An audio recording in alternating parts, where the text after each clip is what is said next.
greed and fear. Today, we're going to talk about that. Hi, and welcome to AlgoTest.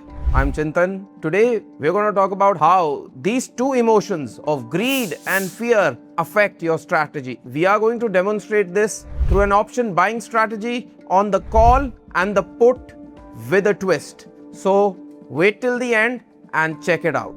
So hello everyone, and we are at our platform AlgoTest.in, the #1 platform for algo trading in India. Today we are going to learn how to harness this greed and fear in an option buying algo strategy. So first off, if you haven't signed up, I would request you to sign up. You can sign up very easily with your phone number, OTP, or through the Google sign-in. Alright, now let's get to it and log in to our page. So this is the dashboard of the platform.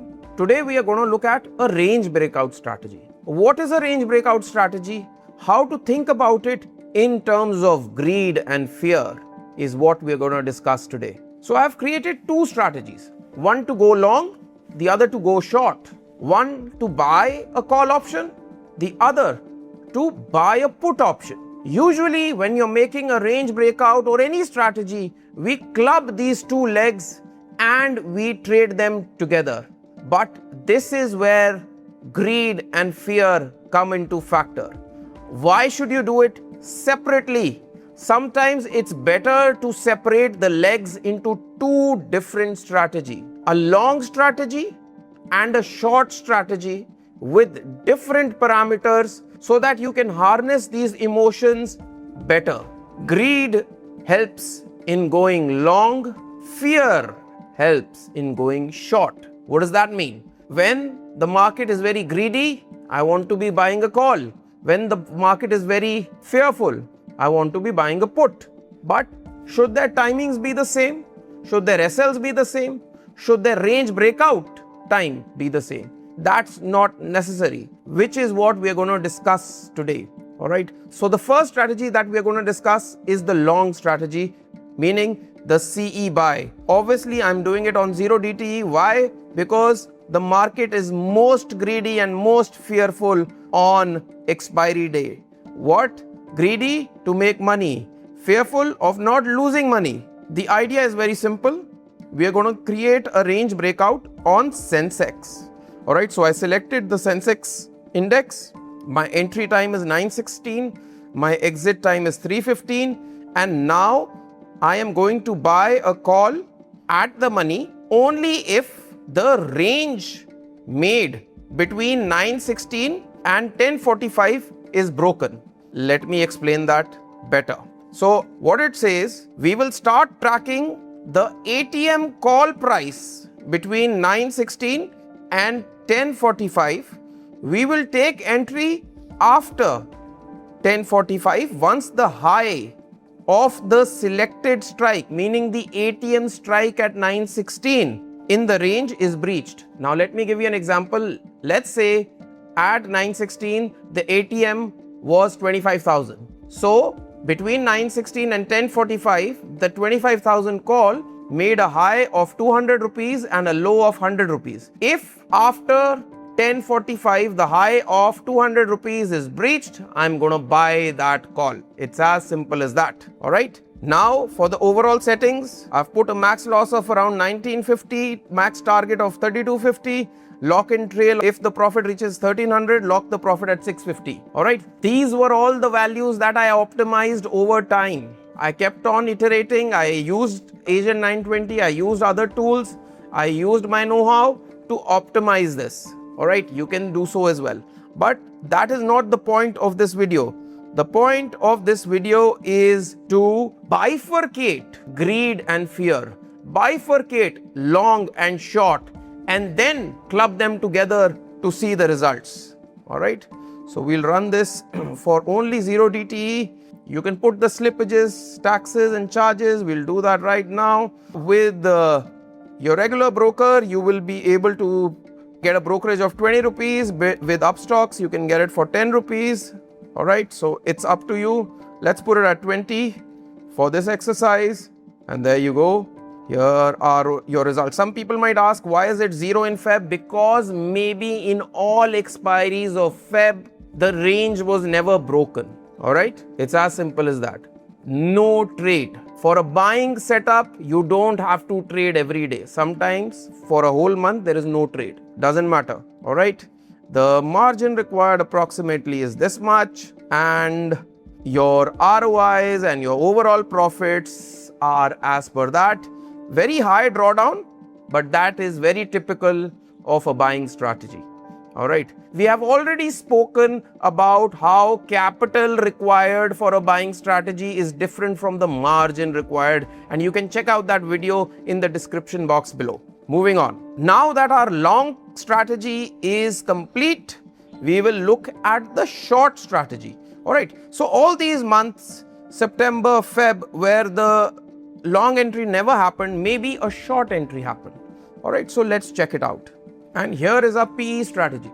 In the PE strategy, I've tried to keep a lot of the parameters the same, but the one essential parameter that I have changed is the range time.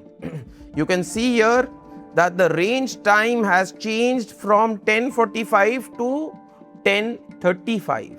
All right. Obviously, you can change the overall stop loss, overall target, and trailing conditions. That's up to you. But the objective was to only change one parameter.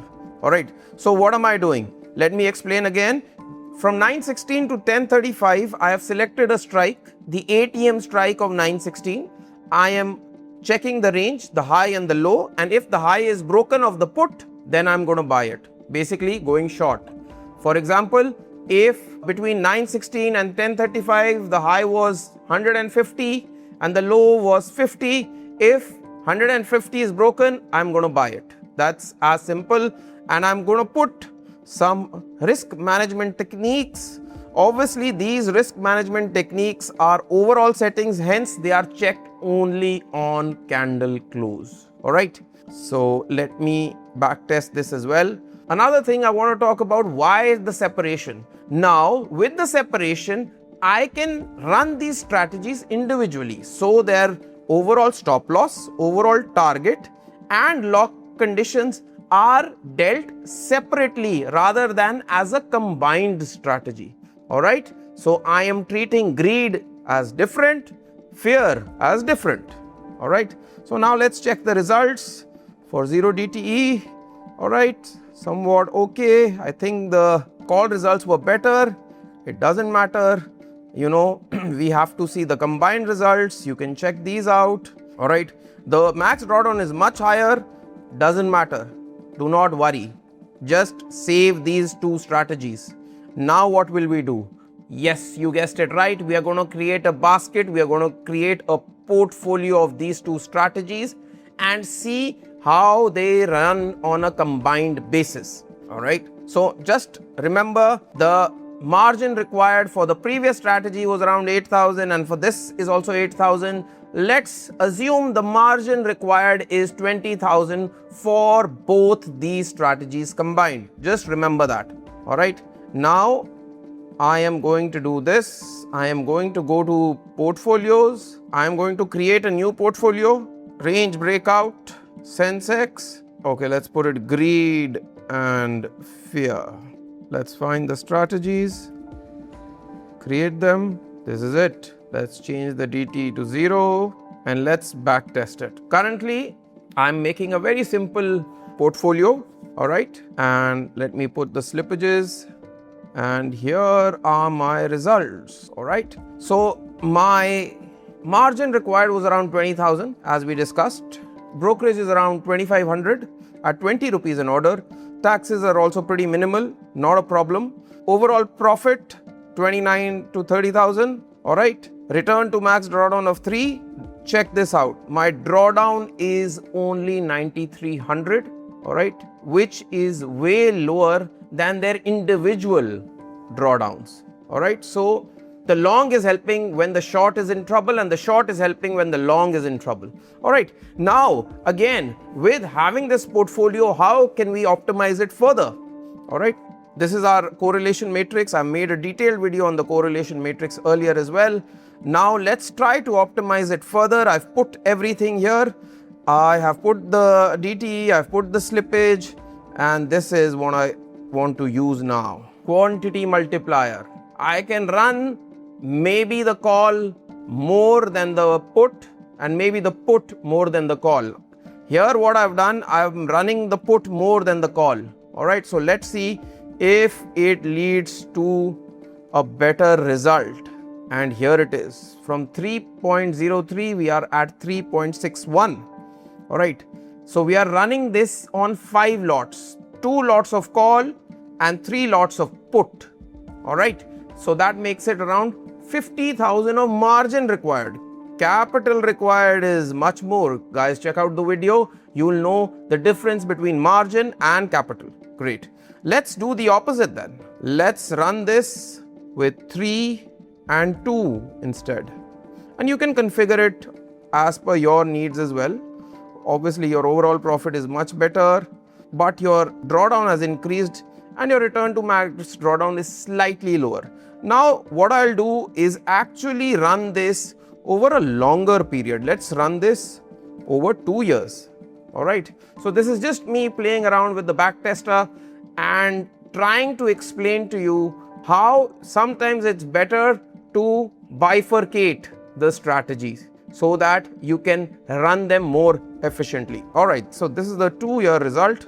Alright, the 2-year result is much better actually. Looks like it. Alright, over a 2-year period we are at 3.91.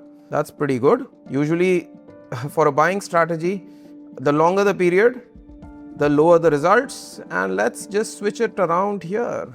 This is what I meant. The put is really helping the call. So the put of 3x and a call of 2, and my return to max drawdown has increased to 4.17. Essentially my drawdown has reduced considerably. Alright, even if I increase my slippage to say 2%, you will see the results are still pretty good. The capital required essentially is 50k for the margin and 50k for the max drawdown. That'll get it to around 1 lakh rupees. Alright, so the overall profit on the 1 lakh is 1,30,000 approximately.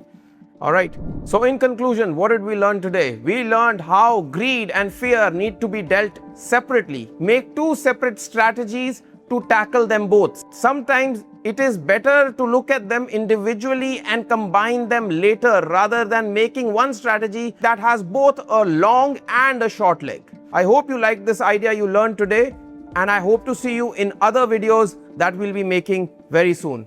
Thank you and have a good day.